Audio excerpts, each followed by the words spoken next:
Voces que forman parte de la noticia. A esta hora el contacto es con el ingeniero José Antonio Camposano, es presidente ejecutivo de la Cámara Nacional de Acuacultura. Ingeniero Camposano, buenos días, bienvenido a Así Amaneció.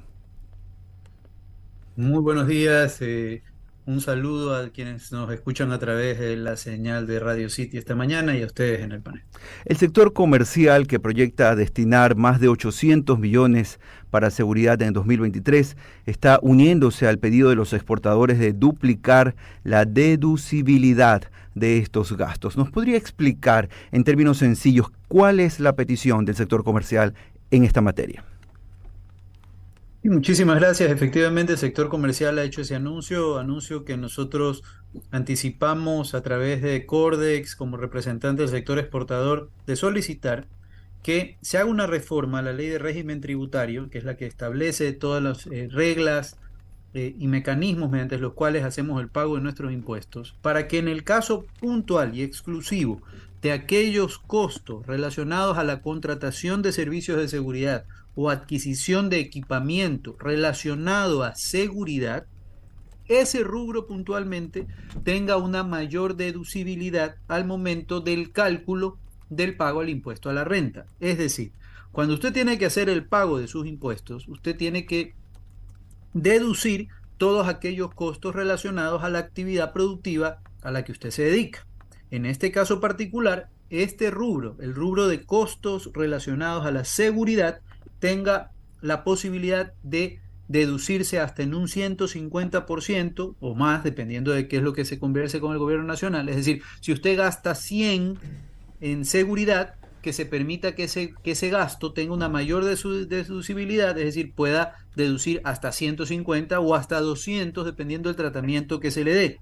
No es un tratamiento novedoso a ciertos gastos, porque ya a través de esa misma ley, el gobierno nacional ha permitido la doble deducibilidad a aquellos gastos o inversiones, por ejemplo, relacionadas a aquellas que el sector privado invierte para fomentar, por ejemplo, actividad cultural, cuando se patrocina alguna actividad cultural, o en el caso de actividad deportiva, cuando el sector privado patrocina a algún deportista que requiere de esos recursos para su entrenamiento y evidentemente la competición, la participación en competencias internacionales. Entonces, cuando el Estado ha buscado que el sector privado sea un patrocinador de estas actividades, se le ha dado ese beneficio. Nosotros, bajo ese mismo principio, creemos que lo justo es que, dado el incremento de los costos de seguridad, ese costo también tenga el mismo tratamiento, dado que la seguridad es responsabilidad del Estado por la Constitución de la República, y al día de hoy, al no cumplir con esa responsabilidad, es el sector privado que tiene que sacar de su bolsillo recursos que no debería o que deberían estar enfocados a otra cosa, y que por tanto pues se requiere dar ese incentivo para que las empresas sigan invirtiendo en seguridad mientras esta situación permanezca, pero no se afecte la competitividad, porque usted comprenderá, son gastos considerables, 800 millones en el sector comercial, 200 millones en el sector exportador, estamos hablando de $1.000 millones que en lugar de estar apuntando a mejorar la competitividad de esas empresas, se están yendo por unos índices de inseguridad insostenibles. Evidentemente no podemos quedarnos de brazos cruzados, tenemos que defendernos, pero eso tiene un costo. Seguimos en el diálogo con el ingeniero José Antonio Camposano, presidente ejecutivo de la Cámara Nacional de Acuacultura, uno de los líderes empresariales más destacados del país. Una cosa es pedir, ingeniero Camposano, otra cosa es que el gobierno pueda dar luz verde a estos pedidos. Ahora mismo el gobierno no está en su mejor momento. ¿Qué posibilidades existe realmente o ven ustedes de gestionar estos pedidos y que tengan algún tipo de aceptación y resolución en el camino? Correcto. Efectivamente, la ciudadanía nos escucha hablando de esto y dice, bueno, pero ¿qué tan real es? Lo primero es que nosotros, que nos dedicamos a la actividad gremial, partimos de un principio, que indistintamente de la probabilidad de la respuesta que exista del lado del Ejecutivo, es nuestra responsabilidad poner sobre la mesa estas problemáticas, y no solamente la queja como tal, sino también plantear soluciones. Esta es una solución parcial que de alguna manera alivia el impacto que tiene en los negocios o en la economía de los negocios un incremento de costos relacionados a inseguridad. Entonces lo ponemos sobre la mesa con una solución que, valga la explicación, fue trabajada por el Comité Empresarial Ecuatoriano, ¿no? El comité es el que redacta incluso el borrador de proyecto de ley para poder modificar la ley de régimen tributario interno y dar paso a este mecanismo. Ahora, una vez que hemos hecho el planteamiento, ¿no? ¿Qué tanto puede el gobierno nacional aceptarlo o no? Bueno, sí, sabemos que el Ministerio de Finanzas, al que va dirigido el pedido, y el Servicio de Rentas Internas tienen una postura respecto a los gastos del Estado, es decir, qué tanto hay espacio fiscal hay para aquello.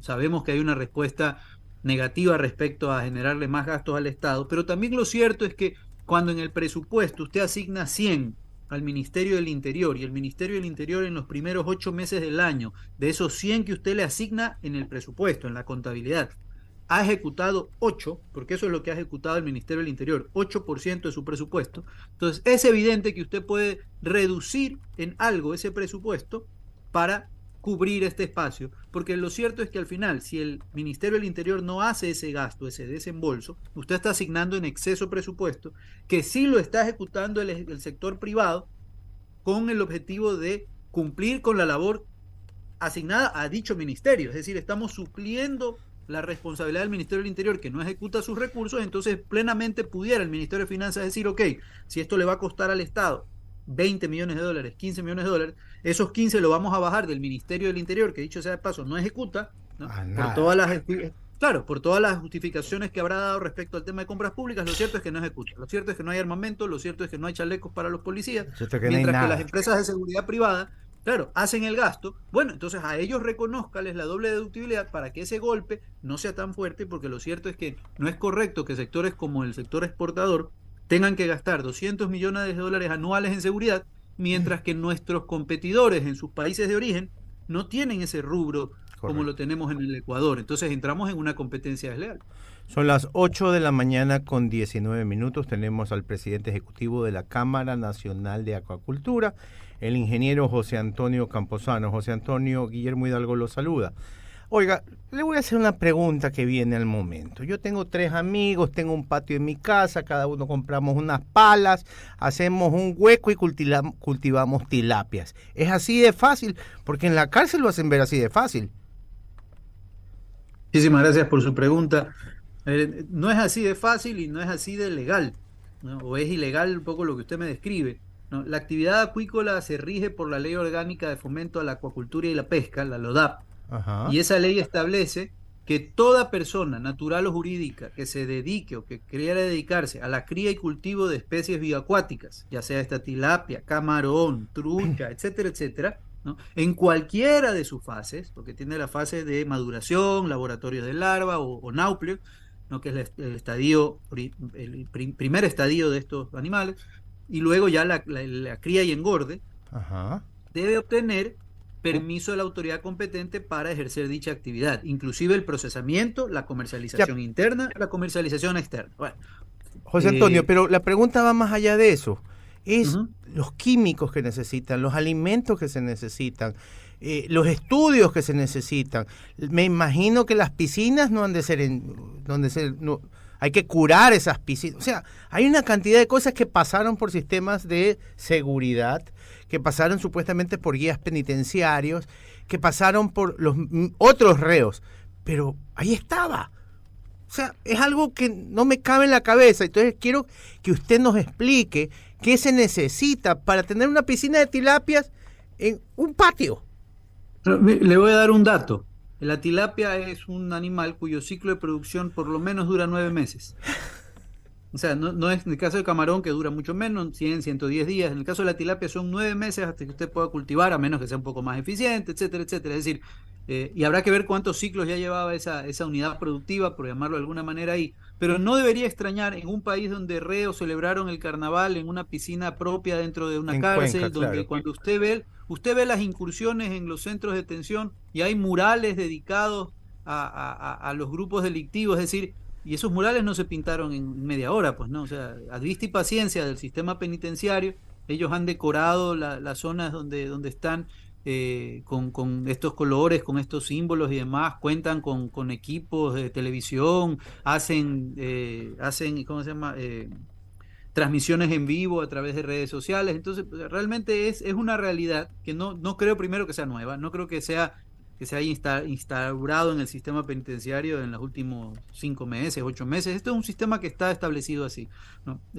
Así que digamos que no extrañaría, hay gallos de pelea, había un criadero de cerdos. Entonces realmente, ahora creo que me parece haber escuchado hoy en la mañana que ellos se referían a que hay un sistema digamos que la idea es darles algo que hacer a estos individuos para que ellos puedan reinsertarse eventualmente. A ver, no es una mala idea, siempre y cuando esté bien manejado, pero evidentemente esto es evidente que no es manejado por el Estado, sino que ha sido una iniciativa propia de alguno de los que ha estado ahí y que ha tenido aparentemente buena acogida, porque lo que se ve es un área repleta en este caso de tilapia, ¿no? Que se la ve nadando, y es una tilapia que se la ve que ha estado recibiendo alimento, porque es un animal que tiene que ser alimentado. Recuerde que la acuicultura es la cría de un animal.